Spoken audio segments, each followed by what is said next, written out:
Shalom Bapak Ibu Saudara, rekan-rekan kaum muda yang pada pagi hari ini kita boleh berkumpul bersama-sama mengikuti program Gemar Gerakan Baca Alkitab Rutin yang sedang menyaksikan secara visual melalui tayangan YouTube maupun secara audio melalui share WA yang telah dibagikan oleh Bapak Gembala. Puji nama Tuhan, selamat pagi.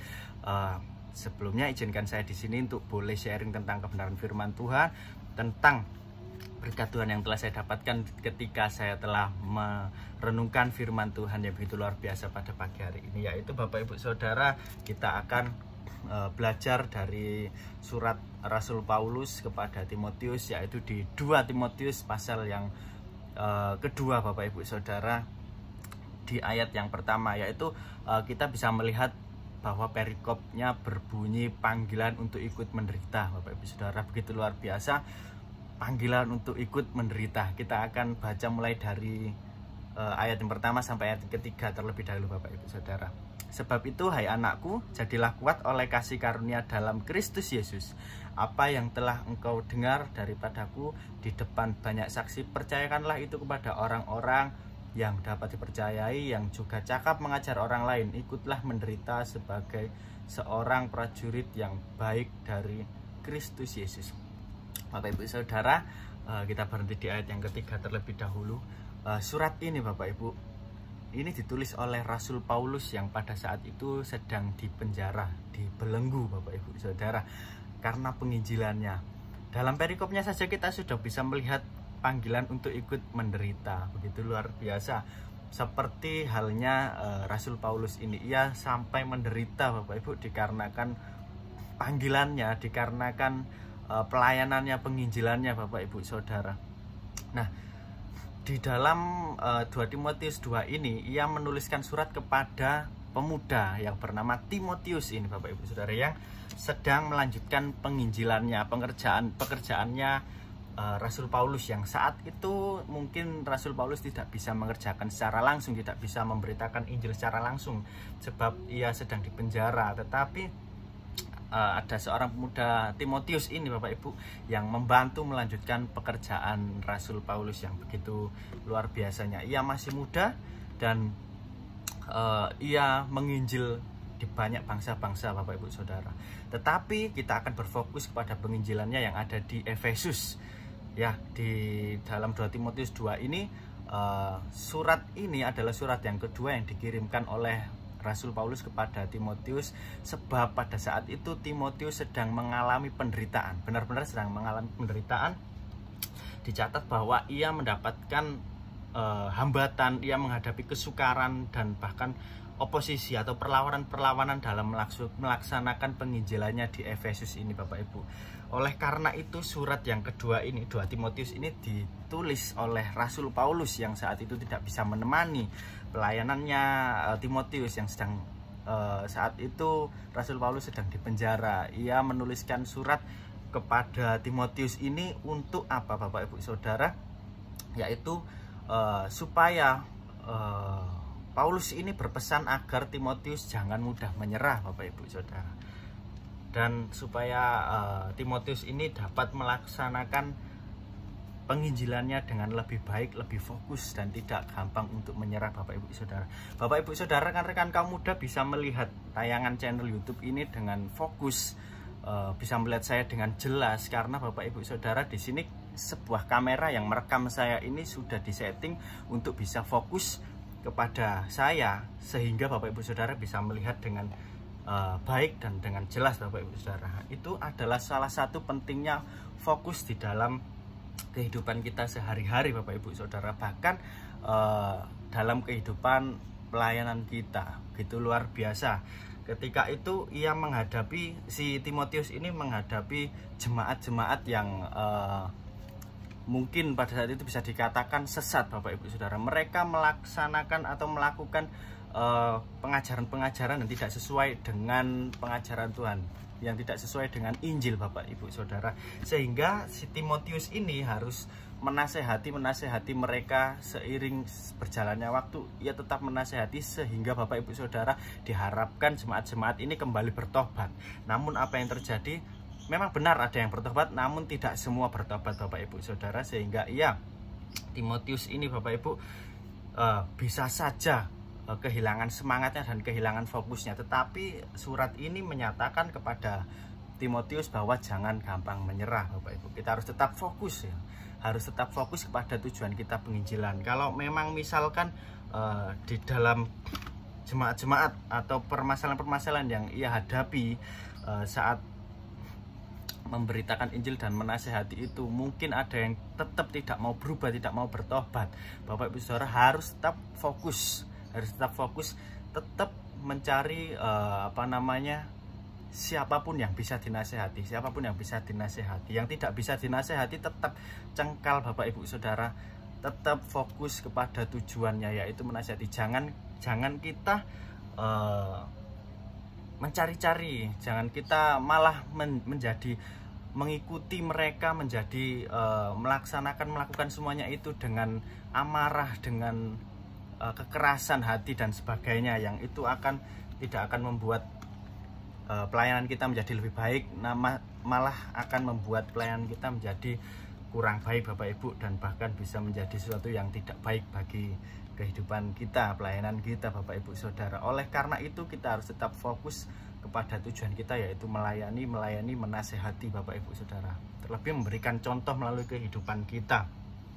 Bapak Ibu Saudara, salah satu contoh di atas, dari salah satu contoh yang telah kita bahas, Timotius itu di jemaat Efesus, kita bisa mengambil sedikit analogi dari, saya mengutip analogi dari seorang dosen Kristen yang bernama Warren Wiersbe, yaitu ia menuliskan sebuah buku yang berjudul Be Faithful. Bapak Ibu Saudara, ia menganalogikan apabila mungkin Yesus memasang iklan lowongan pengerja, mungkin iklan tersebut akan bertuliskan seperti ini: dibutuhkan laki-laki atau perempuan untuk tugas yang sulit, membantu membangun gerejaku.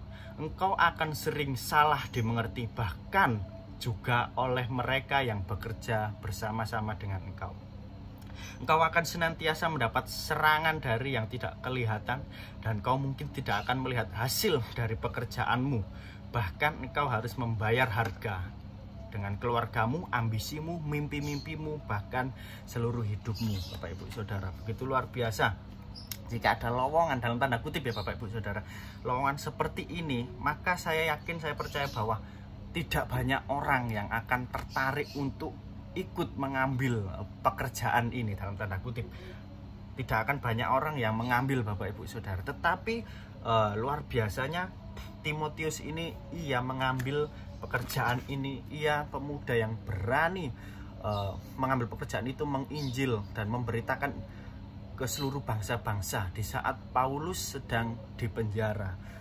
Dan benar, Timotius kesusahan di Efesus, Bapak Ibu Saudara, dengan adanya kasus-kasus yang telah kita bahas di atas tadi, yaitu hambatan-hambatan, perlawanan-perlawanan dalam melaksanakan penginjilan di Efesus tersebut, Bapak Ibu. Nah, itulah sebabnya Paulus ini, Bapak Ibu, memberikan beberapa contoh supaya apa yang harus dilakukan oleh Timotius ini, apa yang harus ditiru oleh Timotius ini. Kita baca di ayat yang selanjutnya, yaitu mulai dari yang keempat. Seorang prajurit yang sedang berjuang tidak memusingkan dirinya dengan soal-soal penghidupannya, supaya dengan demikian ia berkenan kepada komandannya. 5. Seorang olahragawan hanya dapat memperoleh mahkota sebagai juara apabila ia bertanding menurut peraturan-peraturan olahraga. 6. Seorang petani yang bekerja keras haruslah yang pertama menikmati hasilnya. Bapak Ibu, kita berhenti di ayat yang ke-6 ya, sampai ayat yang ke-6 ya.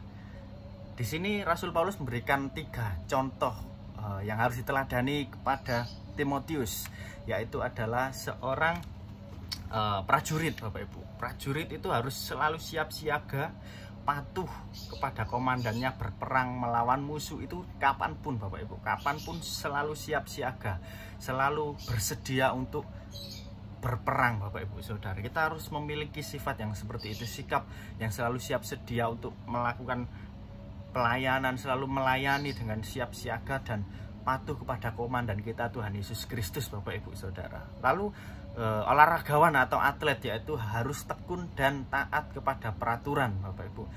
Karena ia hanya akan menang jika ia mengikuti aturan-aturan olahraga yang telah ditentukan.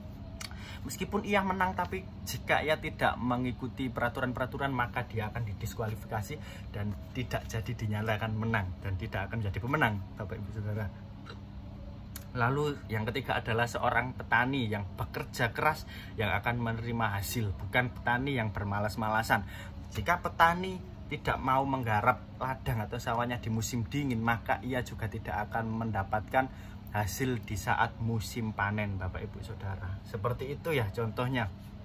Begitu luar biasa sekali pengajaran yang diberikan kepada Timotius oleh Rasul Paulus yang saat itu tidak bisa menemani Bapak Ibu Saudara. Itu juga bisa menjadi pelajaran, pengajaran bagi kita semua, bagi pelayanan kita di gereja, pelayanan kita di rumah, di masyarakat, keluarga, Bapak Ibu Saudara, teman-teman semuanya, sebagai sebagai orang tua, sebagai anak, sebagai teman, saudara, dan sebagai siapapun, kita harus bisa memiliki sikap yang jangan mudah menyerah, Bapak Ibu Saudara, selalu fokus terhadap pelayanan kita, Bapak Ibu. Mungkin seperti contoh ketika kita menjadi seorang ibu rumah tangga, kita fokus terhadap pelayanan kita, mendidik anak-anak kita menjadi anak-anak yang baik, menjadi anak-anak yang berhasil, dan terlebih anak-anak yang taat, Bapak Ibu Saudara, memberikan contoh-contoh fokus. Mungkin anak kita memberikan kita perlawanan, memberikan kita kesukaran, memberikan kita hambatan dalam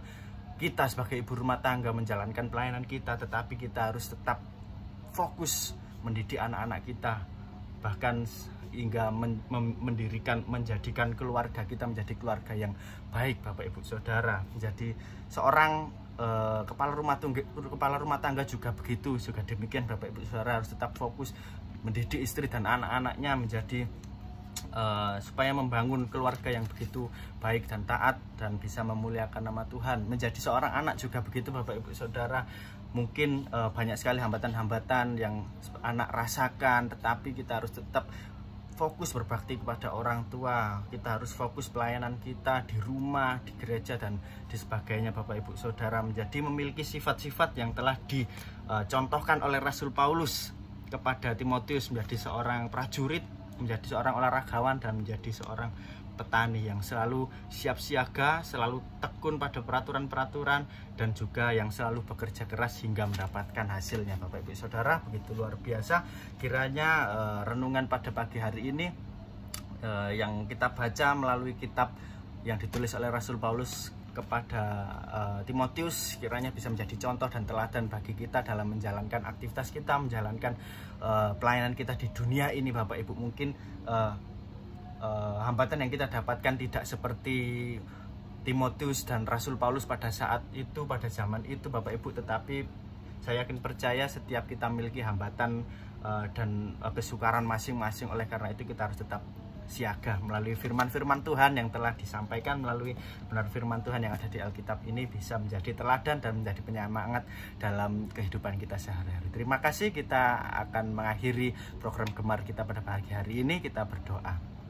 Terima kasih Tuhan, kami ucap syukur jika pada pagi hari ini kami telah menyelesaikan program Gemar kami pada hari ini. Kami ucap syukur Bapa, kami telah belajar Tuhan supaya kami menjadi pengerja Tuhan yang begitu kuat, yang begitu luar biasa, yang tidak pantang menyerah Tuhan. Kami belajar Tuhan Yesus menjadi seorang yang selalu siap siaga Bapa, selalu mengikuti aturan-aturan yang Kau berikan, yang Kau tetapkan Tuhan, dan menjadi pengerja-pengerja yang selalu bekerja keras Tuhan Yesus untuk mendapatkan hasil yang begitu luar biasa Tuhan. Oh Tuhan, semuanya demi kemuliaan nama-Mu saja Bapa. Sebentar lagi Tuhan Yesus kami akan melaksanakan kegiatan-kegiatan kami. Tuhan tolong lindungi sertai kami Tuhan, Kau naungi kami supaya Tuhan Yesus semua yang kami lakukan, kami kerjakan berhasil dengan baik Tuhan. Terima kasih Tuhan, terima kasih Roh Kudus. Kami sudah berdoa dan mengucap syukur hanya dalam nama Tuhan Yesus. Haleluya, amin. Puji nama Tuhan. Salam, selamat pagi, sampai ketemu lagi di Gemar selanjutnya. Dan Yesus memberkati.